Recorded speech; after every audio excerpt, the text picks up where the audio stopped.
Hello everyone, good morning. आपको मेरी शक्ल देख के लग रहा होगा ना कि मेरी मॉर्निंग गुड नहीं हुई है। हाँ जी, आज मेरी मॉर्निंग बहुत ज़्यादा बेकार हुई है क्योंकि मेरे भाई ने 5 बजे का अलार्म लगा दिया था। वो तो नहीं उठा बट मुझे 5 बजे से लगातार नींद नहीं आई। तो मैं सिर्फ 4 घंटे सोई हूँ। तो मुझे आज लग रहा था कि मैं कैसे 4 घंटे सो के 10 घंटे पढ़ाई कर पाऊँगी। बट फिर मैंने अपने आप को मोटिवेट किया, फिर तैयार किया खुद को। फिर उसके बाद मैंने नाश्ता किया, फिर लाइब्रेरी के लिए बैग पैक करते हैं।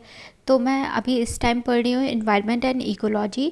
उसका सिर्फ एक पिलर बाकी है, तो उसको कंप्लीट करने के बाद आज से मैं हिस्ट्री स्टार्ट करूँगी। तो हिस्ट्री मैं तमिलनाडु बुक से कर रही हूँ। आप लोग एनसीईआरटी से भी कर सकते हैं, और मैंने कोचिंग ली थी तो उससे कंप्लीट किया था। तो यहाँ पे दृष्टि की टेस्ट सीरीज़ रख लेते हैं, वो पीसीएस के लिए है। पैक करके अब चलते हैं लाइब्रेरी के लिए। तो मैं लाइब्रेरी 11 बजे पहुँच जाती हूँ। आज फिर भी मैं 5 मिनट लेट हो गई थी, पर कोई बात नहीं, कभी कभी लेट हो जाते हैं तो 5-10 मिनट चलता है इतना। तो एंट्री करते हैं। आफ्टर एंट्री अपना फर्स्ट स्लॉट स्टार्ट करते हैं। तो मेरा जो फर्स्ट स्लॉट चलता है वो 2 घंटे का चलता है। उसमें मैं टेस्ट सीरीज सॉल्व करती हूँ, बिल्कुल पेपर की तरह सॉल्व करती हूँ, 2 घंटे प्रॉपर टाइम देती हूँ। तो अभी मेरा दृष्टि का पेपर नंबर 5 चल रहा है, और मैं दृष्टि के साथ ध्येय भी लगा रही हूँ। तो ध्येय भी 5 पेपर मैंने सॉल्व कर लिया है, दृष्टि का भी 5 पेपर सॉल्व कर लिया है। तो अब बहुत कम टाइम बाकी है, तो जल्दी जल्दी लगाना है। तो टाइमर स्टार्ट करते हैं। इस वाली टेस्ट सीरीज़ में जीएस के क्वेश्चन बहुत ज़्यादा थे, करंट अफेयर के थोड़े कम थे क्वेश्चन। और आज का जो टेस्ट सीरीज़ थी वो थोड़ी सी टफ लगी मुझे। मैंने टोटल क्वेश्चन 81 किए थे।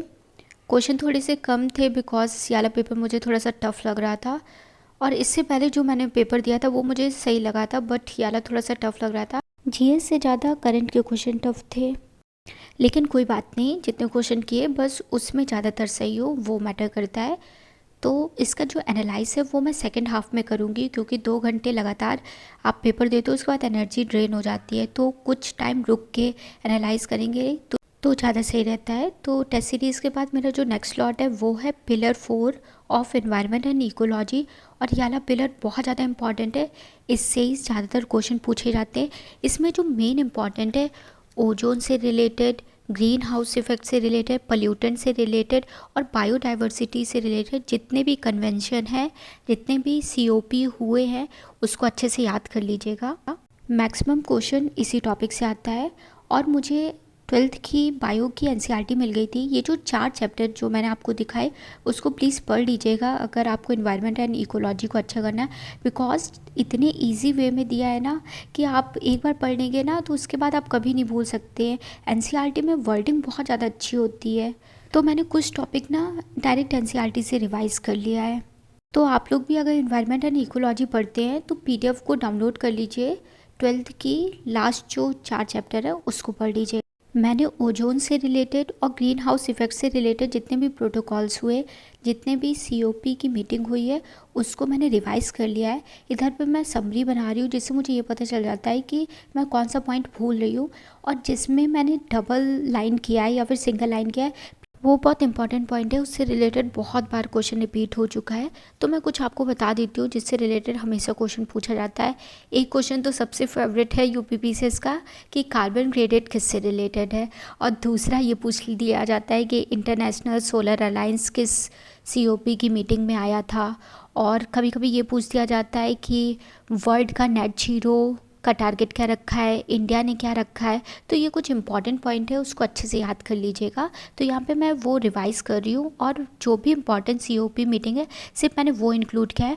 और COP23 मीटिंग जो है वो यूनाइटेड अरब एमिरेट में होने वाली है, यूएई में होने वाली है, वो भी याद कर लीजिएगा।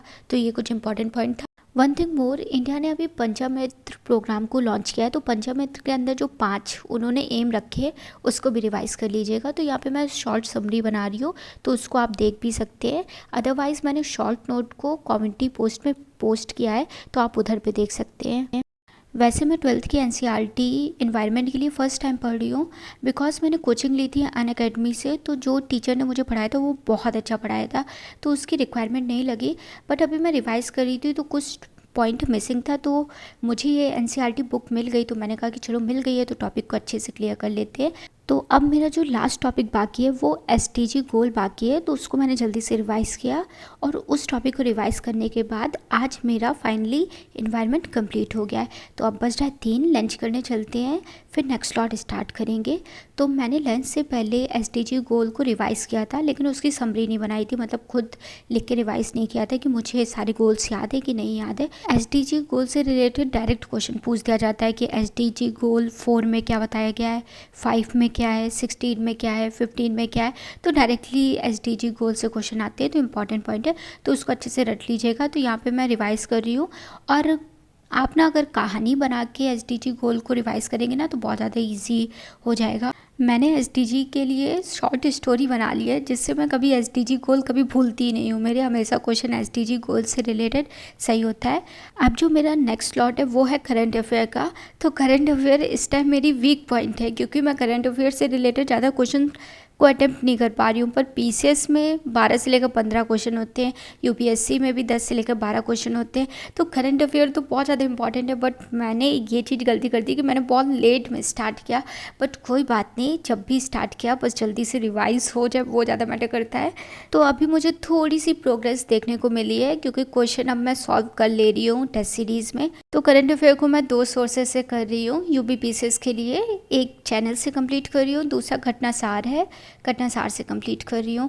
घटनासार में बहुत इजी लैंग्वेज में दिया है, बट वो हिंदी में है, ये बस प्रॉब्लम है। अब मेरा जो नेक्स्ट स्लॉट है वो है पेपर का एनालाइज करना। पेपर का एनालाइज करना बहुत ज़्यादा इंपॉर्टेंट है। आप सिर्फ पेपर दे रहे हो लेकिन उसका सोल्यूशन और अपनी गलती नहीं पहचान रहे हो ना, तो पेपर देने का कोई फ़ायदा नहीं है। क्योंकि इससे पहले जब मैंने पीसीएस दिया था तो मैंने सेम गलती की थी कि मैंने पेपर दिया बट उसका एनालाइज नहीं किया। तो मुझे ना बहुत ज़्यादा कन्फ्यूज़न हुई जब पेपर में सेम क्वेश्चन आया। बट इस बार मैंने बहुत ज़्यादा फोकस किया है कि मैं एनालाइज़ करूँगी। तो यहाँ पे एनालाइज़ करते, बट मेरा सर इतना ज़्यादा दर्द होने लगा क्योंकि मैंने 4 घंटे सोया था। उसकी वजह से मुझे इतनी ज़्यादा गुस्सा आ रही थी कि यार, कि मतलब सर दर्द की वजह से मैं अपनी पढ़ाई नहीं कंप्लीट कर पा रही हूँ। तो मैंने खुद को पुश कैसे भी करके मैंने 8:30 तक अपने आप को मोटिवेट किया कि साधना पढ़ लो, प्लीज़ पढ़ लो पढ़ लो पढ़ लो, क्योंकि तुम्हारे पास और एक्स्ट्रा टाइम नहीं है। बट फिर उसके बाद मेरी एनर्जी ड्रेन होने लगी, मेरा सर बहुत एक्सट्रीम दर्द होने लगा।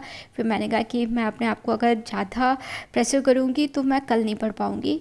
तो मैं 8:40 मतलब 10 मिनट मैंने पुश किया था, मतलब 8:30 बजे मुझे लगा कि मैं नहीं पढ़ पाऊँगी, लेकिन फिर मैंने 10 मिनट कोशिश की पर नहीं पॉसिबल हुआ। फिर मैंने कहा चलो कोई बात नहीं, फिर अब घर चलते हैं और थोड़ा सा आराम करेंगे। अगर मेरे पास एनर्जी बची तभी मैं ब्लॉग आज डालूँगी, अदरवाइज़ आज ब्लॉग के लिए माफ़ कर दीजिएगा। मिलते हैं आपसे कल, बाय बाय।